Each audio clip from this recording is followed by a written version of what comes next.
অশোকনগরে চলল গুলি, বাড়ি লক্ষ্য করে ছোড়া হলো বোমা গুলি। বিদ্ধ হয়ে হাসপাতালে চিকিৎসাধীন এক তৃণমূলের বুথ সভাপতির বাড়িতে থেকে উদ্ধার হলো সেই আগ্নেয়াস্ত্র।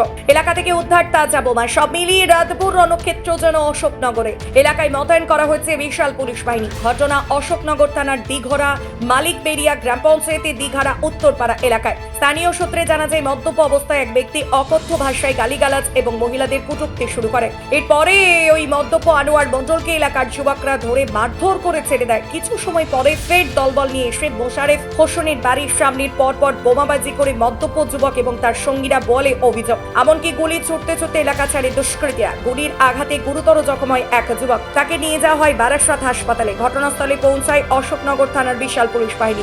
রাতভর দফায় দফায় এলাকায় তৈরি হয় উত্তেজনা। শেষমেশ পুলিশি অভিযানে এলাকার তৃণমূলের বুথ সভাপতি সৈয়দ বশির উদ্দিনের বাড়ি থেকে উদ্ধার হয় আগ্নেয়াস্ত্র। ঘটনার পর দুই পক্ষের বেশ কয়েকজনকে পুলিশ জিজ্ঞাসাবাদের জন্য আটক করে। কালকে রাত্রেবেলা প্রথমে ঝামেলা হয়, মেয়েরা আমার বৌদিদেরকে মানে ওদের সাথে মারপিট হচ্ছে, মেরে করেছে মেয়েরা।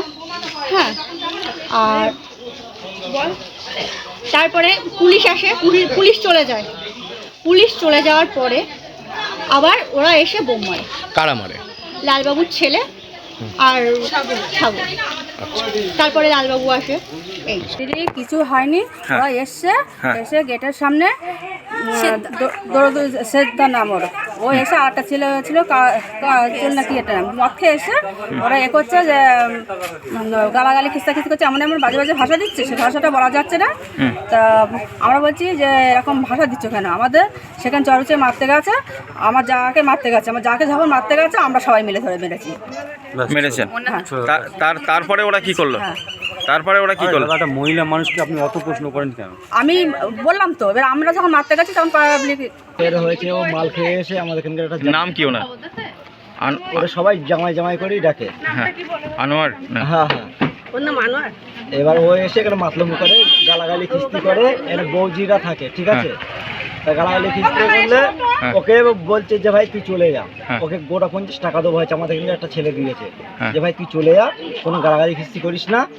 ও এবার কি হয়েছে, দলবল নিয়ে এসে আমার পাঠিয়েছে হাসেমের লোক। আমি ওই যে সন্ধ্যের পরে আমাদের পাড়ায় একটা জামাই খুব অশ্লীল ভাষায় গালাগালি মন্দ করে, মহিলাদের ভাষায়, মানে সে বলার মতন নেই। তারপরে কিছু লোক, 2-4টে লোক একটু তাড়া দেয়, উনি চলে যায়, গিয়ে বলছে আমি আমার ছেলে ফেলে বন্ধু বান্ধব ডেকে আসছি মোস্তানি করার জন্য। কিছু লোক আসে, খান দশেক আসার পরে তারা বলছে কি হয়েছে করেছে, আর যেই ছেলেটাকে তাড়া দিয়েছে ও খুব মুখস্থি করেছে বলে কিছু মহিলা তাকে মারধর করেছে। তারপর পুলিশ আসে, পুলিশ মিটিয়ে দিয়ে যায়, আমাদের সবাইকে বাড়ি যেতে বলে। আমার যার যার মতন বাড়ি যাচ্ছিলাম, আমি আর দুটো ছেলে আর আমার এক ভাইপো বসে বলছিলাম কালকে কাজে ফাজে যেতে হবে,